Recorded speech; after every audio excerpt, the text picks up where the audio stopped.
Hermanos, buenos días. Un gusto nuevamente estar con ustedes. Ya hoy, el primer sábado del mes de agosto de este año 2022, vamos avanzando rápidamente en el tiempo. Realmente es impresionante, ¿no? Cómo pasa el tiempo, cómo nos va envolviendo. Y pues damos gracias a Dios porque nos permite estar aquí, seguir enseñando, aprendiendo de la palabra de Dios. Hoy vamos a avanzar un poquito ya al capítulo 2 de esta carta de Tito, ¿sí? El capítulo 2, vamos a introducirnos en este capítulo y llegamos ahora sí que al centro, ¿no? Al centro de lo que es esta serie, de lo que es esta carta a Tito. El centro porque llegamos a un versículo, el versículo 2.1, ¿sí? Que se conoce como esos versículos bisagra, así se les denomina. ¿Por qué? Porque sirve como puente hacia atrás o hacia adelante. Eso es fundamental. O sea, ya habló fuertemente en el primer capítulo acerca de los falsos maestros. Puso claro los aspectos, la vida del verdadero maestro, del anciano. Y dejó claro que los falsos maestros enseñan cosas que no convienen, ¿no? Que su vida es totalmente ajena a lo que Dios manda, que ellos creen en su ideología, en su pensamiento, que conocen a Dios, que están cerca de Dios, que tienen esa comunión con Dios, pero su propia vida, en lo que ellos viven, se alejan de Dios. Eso ya quedó muy claro en todo el capítulo 1.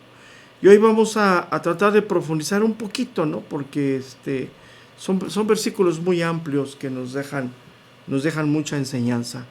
Dice el verso número 1 del capítulo número 2, dice: pero tú habla lo que está de acuerdo. Esa palabra de acuerdo del griego significa algo que conviene, ser conveniente. ¿Qué es lo que es conveniente? Lo que viene de Dios. O sea, eso es importante, ¿no? O sea, eso es lo que viene de Dios. Podemos empezar a entender esto. La sana doctrina no es calificativo de ningún hombre. No podemos atribuirlo a ningún hombre, a ninguna doctrina, absolutamente a nadie que no venga de Dios. Nuestro desafío, y hablo parte de los que estamos constituidos por Dios para enseñar, nuestro desafío es amoldar nuestros pensamientos, amoldar nuestra enseñanza a lo que viene de Dios, no a lo que viene de los hombres. Entonces, esto es bien importante, ¿no? Entonces, Pablo empieza diciéndole al apóstol, a Tito, les empieza a dar una exhortación. En esa nueva sección, ¿sí? Empieza con esa exhortación, ¿sí? En la cual él se debe de dirigir hacia la congregación. Le dice Pablo a Tito: pero tú, Tito, ¿sí? Enseña lo que está de acuerdo con la sana doctrina. Entonces, esa expresión de acuerdo, ¿sí? Nos enlaza primeramente hacia atrás. Vamos a ver hacia atrás. ¿Qué es lo que nos enlaza hacia atrás? Pablo le está diciendo a Tito que enseñe lo que viene de Dios y que no amolde sus enseñanzas a lo que enseñan los falsos maestros, o sea, enseñanzas fuera de la voluntad de Dios. Entonces, es algo muy importante, ¿no? Muy importante, sí. ¿Por qué? Porque los falsos maestros enseñaban necedades que no convienen, falsas doctrinas, genealogías, pensamientos de hombre, ¿sí? Y eso repercute ¿en qué? En el comportamiento de la iglesia. No hay buenas obras en ellos. Entonces Pablo le dice a Tito: ellos han enseñado esto, ellos han dedicado a enseñar esto, pero tú, Tito, debes predicar las verdades de Dios que pueden hacer a la gente sana en la fe. ¿Qué es la sanidad de la fe? Vivir conforme lo que creemos, conforme lo que entendemos. Y aquí es un desafío importante, ¿no? Para los tiempos y las modas, ¿no? Que han existido a lo largo de la historia. Tiempos y modas. Siempre a lo largo de la historia de la iglesia ha existido modas que llegan, ¿no? Modas que llegan a la iglesia. Y muchos, sin tener este fundamento sólido en su corazón, pues se van a la moda del momento, ¿no? Empiezan a cambiar su doctrina, empiezan a cambiar su enseñanza y se empiezan a dejar, ¿no? Se van arrastrando poco a poco en esos temas que no edifican en absoluto, ¿no? Y sin darse cuenta, con mucha facilidad, ¿sí?, pues van faltando a su responsabilidad que tiene cada uno de los que hemos sido llamados por Dios de alimentar al rebaño con el alimento espiritual sano, con la comida que viene de Dios, vamos a decirlo de esa manera. Entonces, en el caso de Tito, puede que él haya tenido la tentación, por decirlo de esta manera, de ocupar el púlpito para debatir acerca de argumentos, de los necios argumentos de los judaizantes, ¿no? Puede ser. Pudiera él decir, no, bueno, voy a debatir lo que ellos dicen, yo voy a poner ese tema a debatir. Pero Pablo dice, no, Tito, tú no te entromezcas en eso, no pierdas el tiempo en eso, Tito, dedícate a enseñar lo que viene de Dios. Y eso es bien importante, ¿no?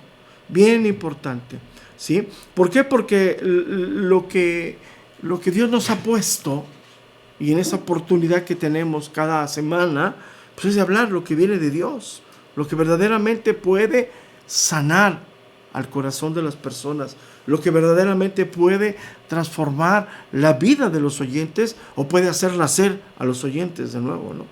Entonces, es algo muy importante esto, ¿no? El domingo no es un día para debatir, no es un día para dar puntos de vista, no es un día para ponernos a la moda. El domingo es para abrir la Biblia y enseñar lo que la palabra de Dios dice de la manera más pura que podamos hacerlo, de la manera con más sensatez a lo que está escrito. Y es una responsabilidad más. Yo lo voy a poner en este camino. Es un deber que tenemos los maestros, los pastores que Dios ha constituido y nos ha llamado para que estemos el domingo en ese lugar. Entonces el domingo no es para una obra de teatro, no es para hablar un mensaje del Día del Padre, del Día de la Madre, del Día del Niño. Eso no es.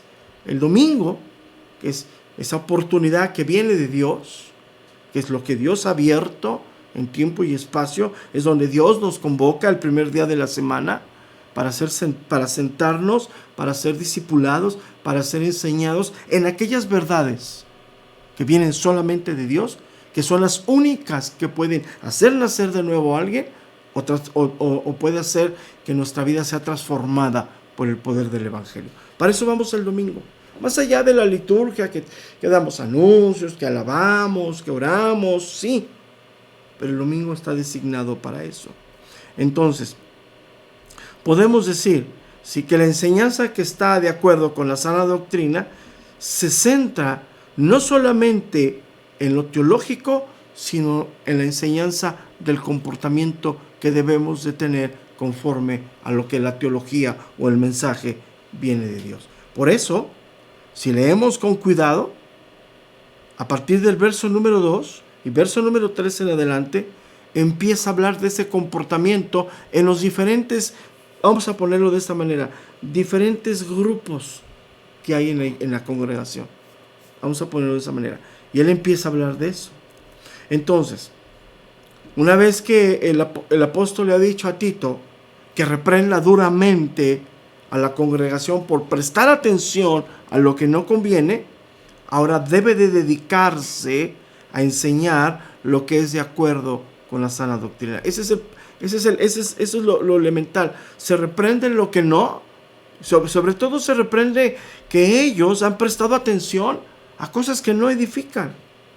Y vamos hoy a centrarnos en lo que edifica, en lo que verdaderamente nos puede cambiar, en lo que verdaderamente nos puede transformar.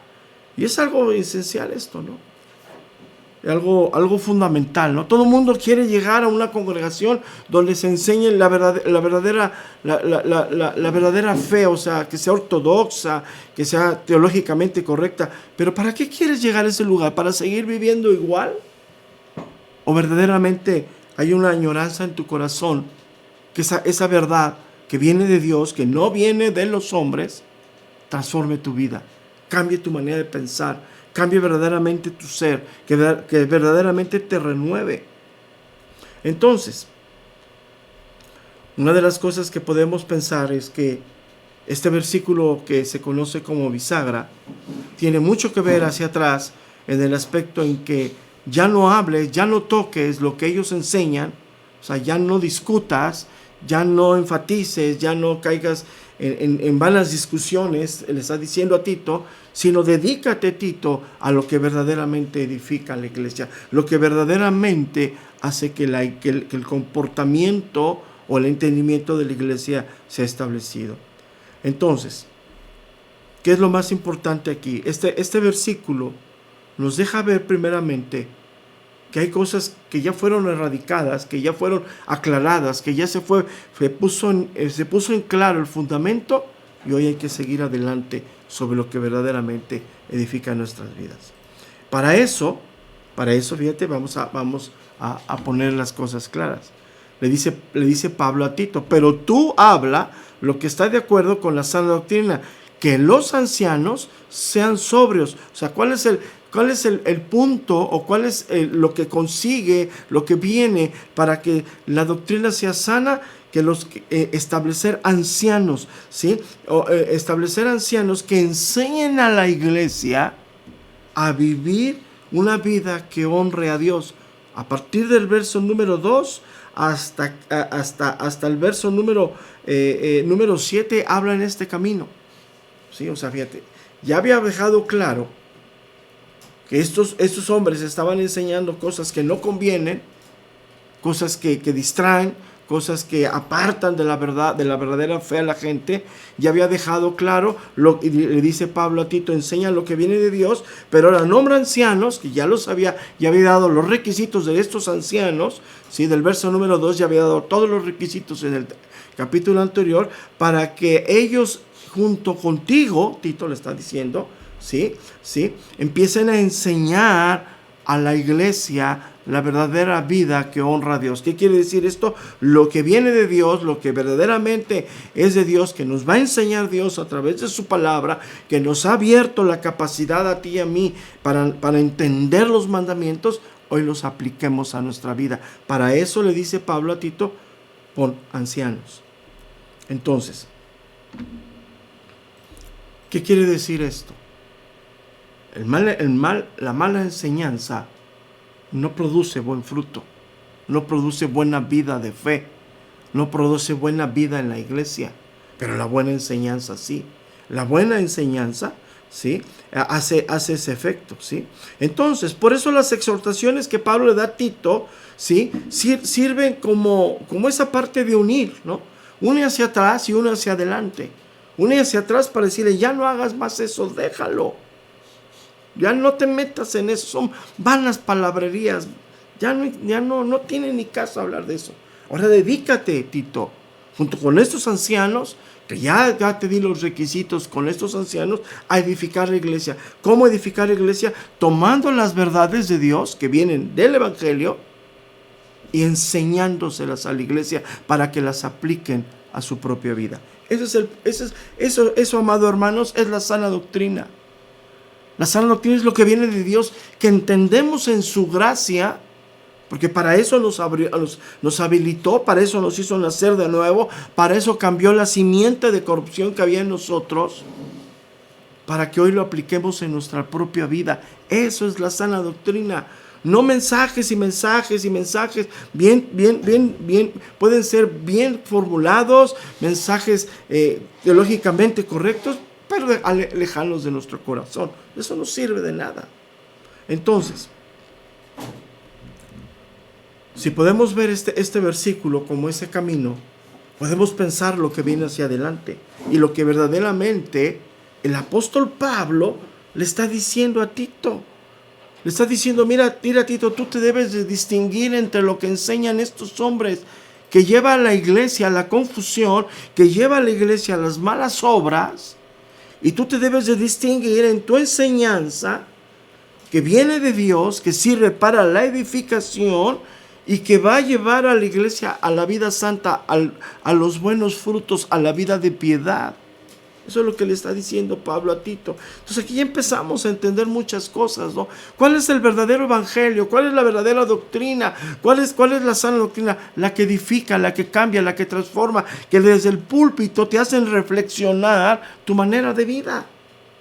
No que desde el púlpito te consecuenten y te digan, no, pues Dios te ama, sí, efectivamente Dios nos ama mucho. Nos amó a ti y a mí antes que nosotros le amásemos a Él. Pero para eso nos dio el Espíritu de Dios, para eso nos abre el corazón y para eso nos da las Escrituras, para ser transformados por la palabra de Dios. Entonces, ¿y esto cómo se da? ¿Cómo se gesta esto? Le dice Pablo a Tito, pero tú habla. Ese verbo hablar, ¿sí? Es un verbo amplísimo en el griego, ¿sí? Que habla de una comunicación verbal, una enseñanza de Dios. Escúchame bien, hermano, que se transmite de forma verbal. Hoy estamos utilizando un medio alterno. Esto que estoy haciendo el día de hoy es un medio alterno por la pandemia, por los tiempos que Dios nos está permitiendo vivir. Pero a este verbo, cuando dice, pero tú habla, se habla de una comunicación verbal de manera presencial. O sea, yo hablando como maestro lo que viene de Dios y la iglesia sentada de manera presencial, escuchando el mensaje que viene de Dios. Eso es fundamental, porque uno de todos estos males es congrégate cuando puedas, asiste cuando tengas tiempo, cuando te sientas bien, cuando esto y el otro. Y hoy para muchos, lamentablemente, el congregarse sigue siendo una opción. Y están, sin darse cuenta, jugando con su propia salvación. Porque la fe viene por el oír y el oír por la palabra de Dios, según Pablo dice en la carta de los Romanos. Entonces, ¿qué significa esto? Incluye la predicación y la docencia formal, ¿sí? O sea, incluye esa predicación y esa enseñanza de carácter formal. Nosotros hoy hemos tenido que hacer cosas aleatorias como es el instituto a distancia, como es una clase a través de Zoom, pero ese no es el principio. Sin embargo, nos adoptamos a las necesidades de los tiempos. Si esto lo hubiéramos hablado hace 20 años, pareceríamos locos. ¿Quién iba a pensar que tendríamos que dar clases a través de una cámara en un lugar donde no hay personas? ¿Quién iba a pensar eso? Pero sin embargo, nos tenemos que adaptar a lo que los tiempos y Dios nos está permitiendo. Entonces, ¿por qué es esto? ¿Por qué habla de manera presencial? Porque lo que se habla se debe de vivir. Porque lo que enseñamos, nuestro comportamiento debe ser totalmente elocuente a lo que enseñamos. Y para eso tiene que haber una relación, una cercanía entre el maestro y la iglesia. Y la mayor forma de tener esa cercanía es la instrucción, la docencia, de manera semanal, mensual, diaria, de esa manera, pero de carácter personal. Entonces, esto que estoy hablando es para toda enseñanza en la iglesia. La iglesia debe tener una parte docente, o la congregación debe tener una parte docente totalmente activa. Y es lo que no estamos haciendo. O sea, desde que entramos en la pandemia, no hemos dejado de transmitir, no hemos dejado de ser, ahora como se utiliza este término, híbridos, ¿no? O sea, en parte presencial y en parte virtual. Pero ahí estamos. Y es la parte esencial. Entonces, cuando le dice Pablo a Tito, pero tú habla, Y más abajo le dice que Él se presente en todo como ejemplo de buenas obras. En el verso número 7 se relaciona ese concepto que le está diciendo Pablo a Tito. Lo que vas a enseñar, Tito, lo tienes que acompañar con la vivencia. Y tú, Tito, tienes que ser ejemplo. Escúchame bien esto, porque hay muchos se sienten maestros de la sana doctrina y creen proclamar la sana doctrina. Sí, lo hacen desde el púlpito, a lo mejor tienen ese don, a lo mejor tienen esa capacidad de enseñar, pero su vida la tienen escondida. Sus matrimonios, la vida de sus hijos, escondida totalmente. Ponen una barricada ahí. Peligroso eso. Eso no le está diciendo Pablo a Tito. Le dice en el verso número 1, pero tú habla. Y en el verso número 7 le dice, presentándote tú en todo como ejemplo de buenas obras, en la enseñanza, mostrando integridad, seriedad, palabra sana e irreprochable, de modo que el adversario se avergüence y no tenga nada malo que decir de vosotros. Entonces, una enseñanza que sana es una enseñanza que se extrae de Dios, pero se vive, se enseña la vida, se pone en práctica en la vida. Esa es la enseñanza que sana, hermanos. No solamente me siento y escucho, y lo que quiero lo asimilo, y lo que no me gusta lo desecho. Eso no sana. La verdadera enseñanza que sana es la que viene de Dios, no de los falsos maestros, no de falsas ideologías, no de pensamientos de hombre. Es la que viene de Dios y es la que se pone en práctica. La verdadera enseñanza sanadora es la que trae cambios morales en la vida de la iglesia y afirma el espíritu de la iglesia, cambios morales, y vamos a decirlo de esta manera, y cambios espirituales, reales.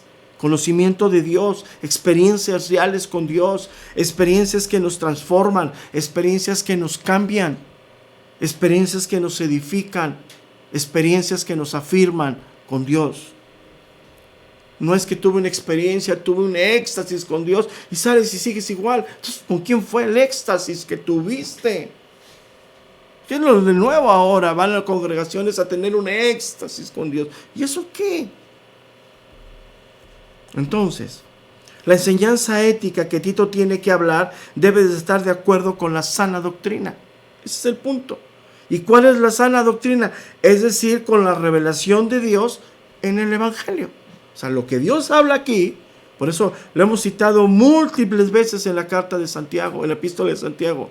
El desafío de la epístola de Santiago es darle la interpretación correcta de lo que está hablando, no sacando el versículo y diciendo lo que queramos. Como el versículo de unge al enfermo con aceite, de todo eso, todo lo que han hecho. Y esa enseñanza me quedé corto, porque ya no quiero hablar más de esas cosas que no edifican, sino las cosas que verdaderamente edifican. Pero todas las prácticas que se han hecho a través de ese versículo son totalmente aberrantes, fuera de la voluntad de Dios, de nada edifican. Pero eso nos encanta. ¿Por qué? Porque es todo lo externo. A mí háblame de lo externo, háblame de qué ponerme, de qué untarme, de qué leer, pero no me hables, pastor, del cambio de vida. No me digas que debo de dejar de hacer esto para verdaderamente volverme un hijo que a través de su vida glorifica a Dios. Entonces, cada enseñanza doctrinal trae una enseñanza ética de vida. Eso es fundamental. Esa es la doctrina. Esa es la sana doctrina, la que cambia, la que transforma, la que afirma nuestra fe en Dios. ¿Por qué? Porque lo primero corrige la mente y lo segundo, la vivencia. Eso es fundamental. Mentes renovadas, vidas transformadas. Eso es lo que la palabra de Dios quiere hacer. Renovar nuestra mente para transformar nuestra vida. Y eso es lo que hoy se ha dejado a un lado. Hoy la sana doctrina es la denuncia de las malas enseñanzas de otros. Y luego, mira, cuando llegaba la gente y decía, es que me robaron, allá me robaron. No, no te robaron. Apelaron a tu codicia y a tu avaricia y soltaste tu dinero. Entonces aquel es un mal maestro y tú eres un mal discípulo.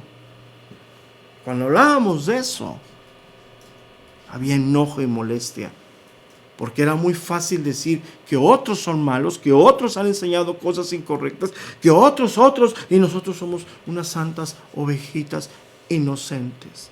No, hermano, no tenemos absolutamente nada de inocentes. Tenemos una gran responsabilidad de escuchar el mensaje y de aplicarlo a nuestra vida.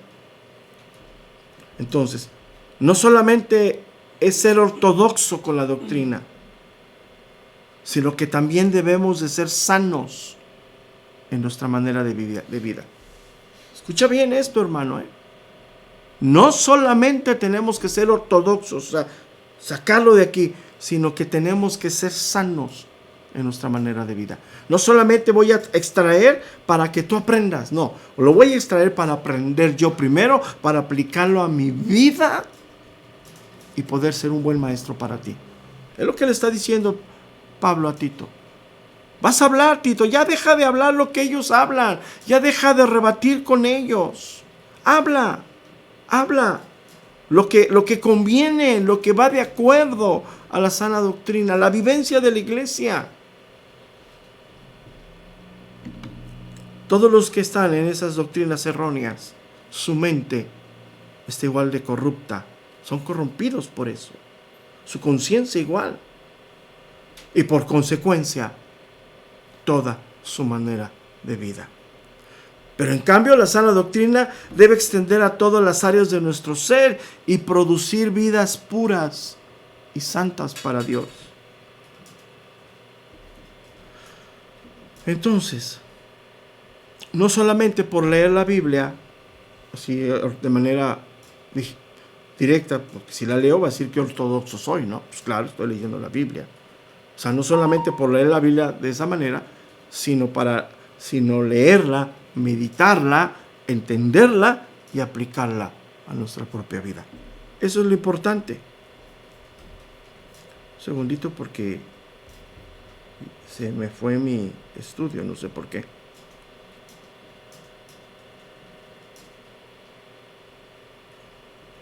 Un segundito, por favor. Un segundito.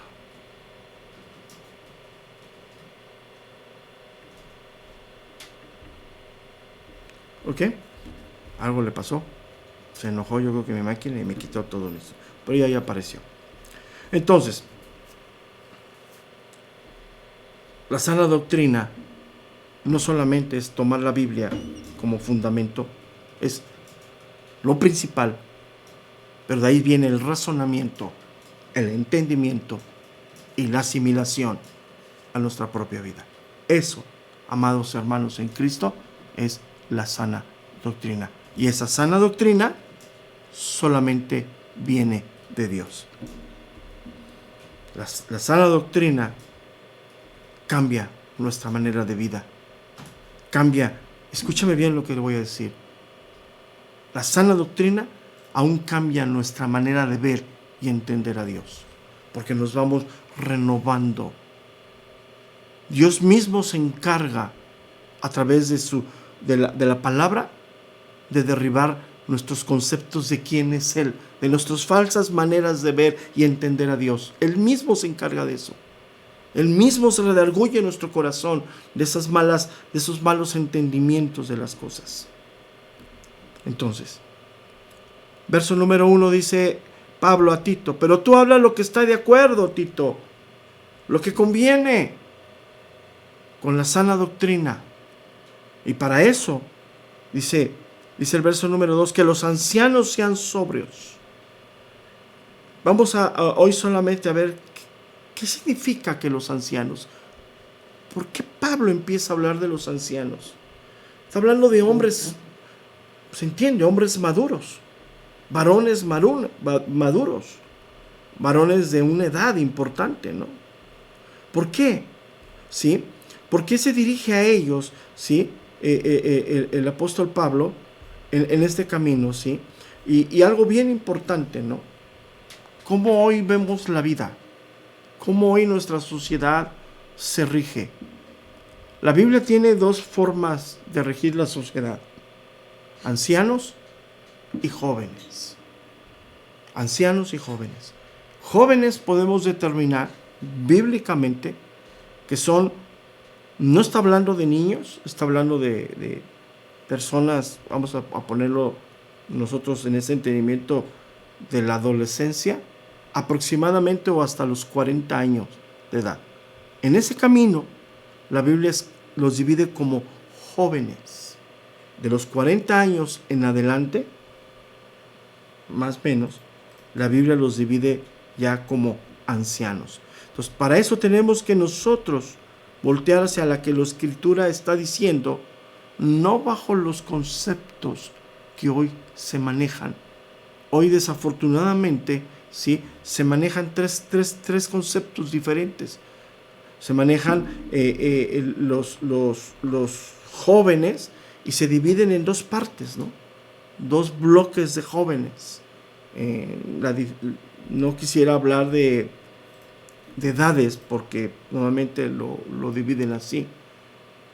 Pero hoy desafortunadamente, sí, nuestra sociedad le rinde mucho homenaje a la juventud y ha desechado lo que la Biblia o anteriormente se enseñaba, que era el homenaje a la ancianidad o hacia la madurez. Hoy desafortunadamente vivimos en un tiempo en que se rinde homenaje a la juventud, ¿sí? Se rinde homenaje, ¿sí? Y es algo muy peligroso, ¿no? Por eso hoy pues, todo el mundo quiere ser joven, ¿no? Se conoce como personas adultas ya de edad avanzada, con un comportamiento, con una vestimenta, con una forma de joven. La misma sociedad los dice los chavorrucos, ¿no? O sea, un hombre de 45 años vistiéndose como un joven de 15, 16 años, ¿no? Entonces, hoy ha habido esta manera falsa de entender las cosas, ¿no? Hoy una persona anciana se considera una persona que trae un bastón, ¿no? O sea, cuando ya te ven que ya no puedes, pues ya eres un ancianito. No, tampoco, ¿sí? Entonces, hoy desafortunadamente, ¿sí?, se ha dividido de alguna manera dos bloques en esa parte de los jóvenes, ¿no? Entre 15 y 40 años y entre 40 y 70 años, ¿no? Aproximadamente. La verdad es que eso no es lo importante, ¿no? Lo importante es lo que hay detrás de esta subdivisión, de esta manera de ver las cosas. Primeramente vamos a ir al pensamiento bíblico. La Biblia determina un joven hasta aproximadamente los 40 años. Después de los 40 años representa un anciano. Ahora, anciano no es en el aspecto físico. La Biblia divide estas dos partes en el aspecto de madurez. Es algo bien importante esto. O sea, no nos vayamos con los conceptos humanos, ¿no? O sea, no necesariamente una persona madura tiene que estar encanecido, ¿no? O sea, no es ese camino. Pero vamos a ver qué dice la Escritura, si nos da tiempo, acerca por qué Pablo piensa hablar acerca de los ancianos. Lo primero que nos enseña es que hay dos grupos bíblicos, ancianos y jóvenes. ¿Y cómo cataloga la Biblia esto? Eso es bien importante, es fundamental. No lo que hoy existe. Hoy es otro concepto, hoy hay otra manera de entender esto. La juventud, bíblicamente, se caracteriza por el vigor físico, por la hermosura, la energía y la fuerza. Bíblicamente estamos hablando. Proverbios 20, verso número 29. Proverbios 20, 29. Dice, la gloria de los jóvenes es su fuerza y la hermosura de los ancianos es su vejez.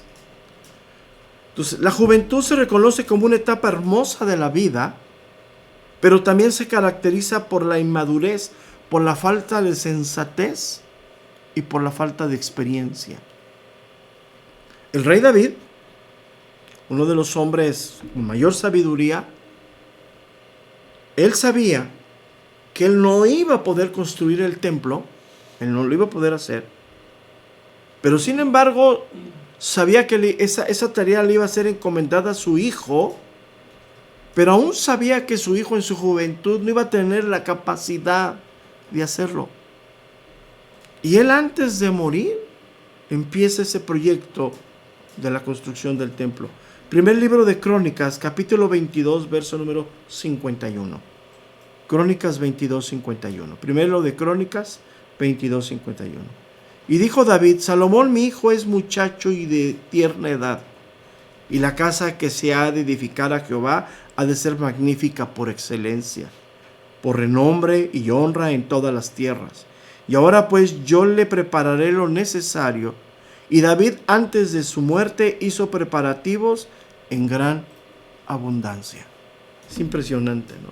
Entonces, el joven se apasiona con facilidad, siente emociones con una especial intensidad. Por eso suele ser capaz de entregarse a diferentes causas, con celo, sacrificio. Se ofrece en generosas devociones. Pero al no saber controlar bien sus entusiasmos o sujetarlo a una prudencia de miras amplias, este tiende a traicionarle conduciéndole a acciones impetuosas, haciendo que le ciegue la demagogia de otros o por el contrario, llevándole a inhibirse ante compromisos difíciles. Jueces capítulo 8, verso número 20. Y dijo a Jeter su primogénito: levántate y mátalos.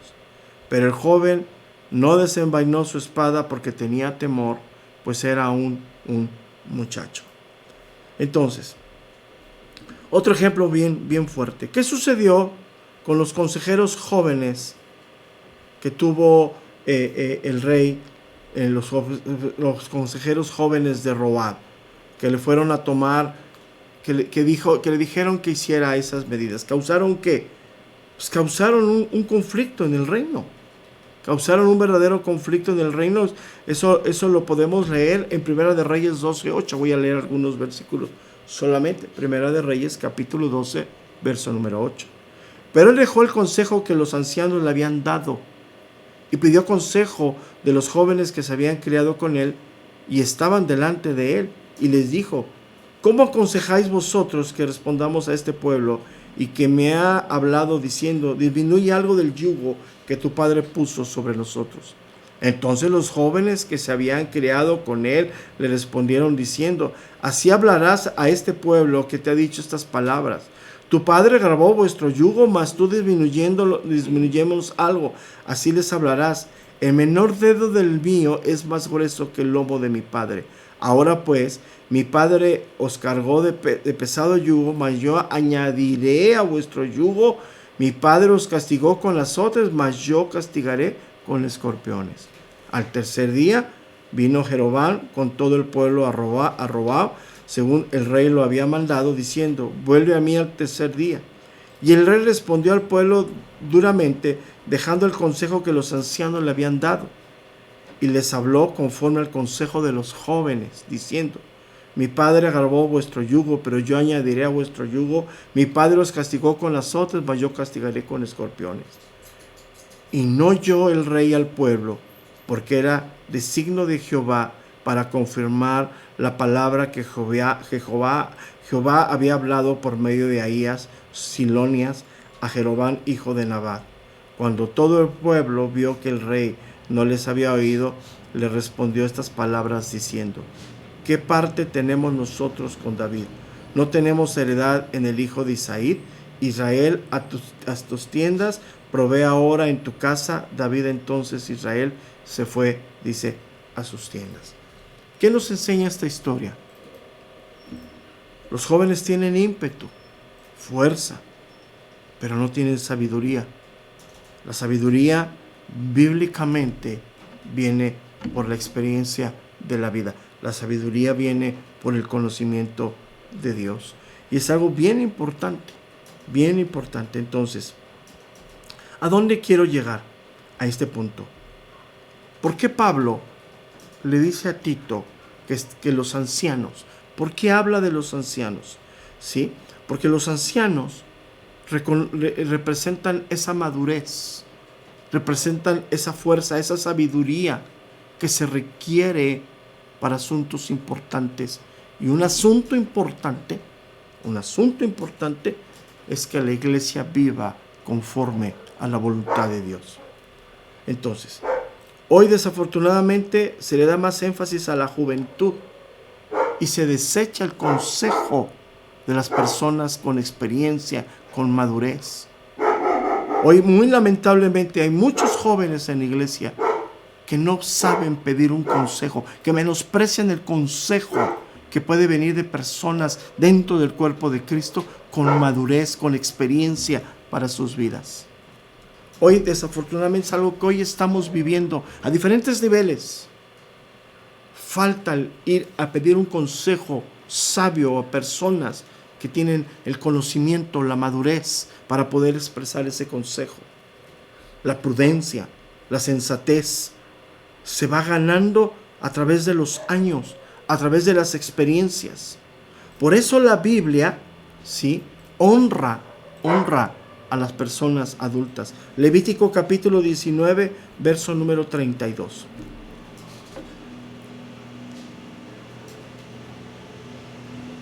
Levítico 19, versículo número 32. Delante de las canas te levantarás y honrarás el rostro del anciano, y de tu Dios tendrás temor, yo Jehová. Bien importante. Hoy hay una de las cosas que esta mala enseñanza ha traído a la iglesia es despreciar la sabiduría, la madurez que viene de hombres y mujeres. Verso número 3, adultas, ancianas. Hoy es algo que se ha infiltrado fuertemente en la iglesia porque viene de la sociedad en la cual estamos viviendo. Hoy la sociedad desconoce, desprecia la madurez, la sensatez, la experiencia que trae la vida a los hombres. Por eso Pablo le dice a Tito que los ancianos sean sobrios. Y esos ancianos ya había dado requisitos para esos ancianos. Entonces es bien importante esto porque hoy, aún dentro de la iglesia, se ha olvidado este principio bíblico de pedir consejo, de personas verdaderamente que te pueden aconsejar, que te pueden ayudar a través de su experiencia, a través de su sensatez, escúcheme bien, ganadas por la vida, ganadas por las adversidades que Dios nos hace vivir, ganadas por las experiencias que Dios nos hace vivir. Y hoy, un buen grupo de la iglesia no quieren consejo de nada, quieren hacer su vida, quieren tomar sus propias decisiones y están desestimando una gran fuente de bendición para sus vidas. Si tú eres joven, no voy a decir la edad, y crees que tú todo lo puedes, crees que no necesitas de nadie, te has dejado llevar por la corriente de este mundo. Bíblicamente era totalmente lo contrario. Bíblicamente. Proverbios 22:15 dice lo siguiente. Proverbios 22:15 dice lo siguiente. La necedad está ligada en el corazón del muchacho, mas la vara de la corrección lo alejará de él. Bien importante. Eclesiastés 11:9. Eclesiastés capítulo 11, verso número 9. Alégrate, joven, en tu juventud, y tome placer tu corazón en los días de tu adolescencia, y anda en los caminos de tu corazón y en la vista de tus ojos. Pero sabe que sobre todas estas cosas te juzgará Dios. Entonces, una de las cosas que hoy desafortunadamente se ha dejado a un lado en la iglesia y de muchos jóvenes es el consejo. de hombres y mujeres. Aquí lo dice, capítulo 2, verso 2, verso 3. Los ancianos que sean sobrios, las ancianas asimismo sean reverentes en su porte. O sea, la responsabilidad que dan los hombres se lo dan las mujeres en el consejo hacia los jóvenes. Y hoy se ha olvidado eso. Hoy hay muchos jóvenes en la iglesia que no quieren escuchar absolutamente ningún consejo, creen saber todo, se han dejado arrastrar por filosofías del mundo, por filosofías huecas que no sirven de nada.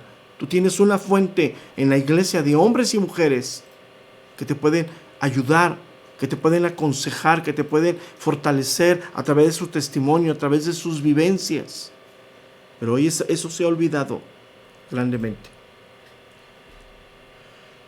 Por eso Pablo le dice aquí, con eso termino, que los ancianos, la tarea que viene del cambio de vida, de dejar la influencia de la mala enseñanza, vamos a ponerlo de ese tamaño, dejar la influencia del mundo, la tarea que viene es ardua, difícil. Para eso se requiere todo lo que Dios ha provisto a la iglesia. Y en este camino, el consejo, la enseñanza, la instrucción, el ejemplo de los ancianos. Como siempre, pues el tiempo nos gana. ¿Qué más quisiéramos seguir? Pero si es difícil estar más de 50 minutos de manera presencial, mucho más difícil a través de este medio. Como siempre, es un gusto estar con ustedes este sábado, primer sábado del mes de agosto. Y como siempre, la reiteración de que el día de mañana están las congregaciones abiertas con todos los protocolos sanitarios para recibirlos, como siempre, y estar pues en ese camino que Dios nos ha dado, de que juntos podamos edificar, glorificar a Dios, pero también juntos ser enseñados para que nuestras vidas sean transformadas por la palabra de Dios. Dios les bendiga, hermanos. Si Dios nos da vida, entonces nos vemos el día de mañana. Como siempre, es un gusto estar con ustedes. Un fuerte abrazo para todos.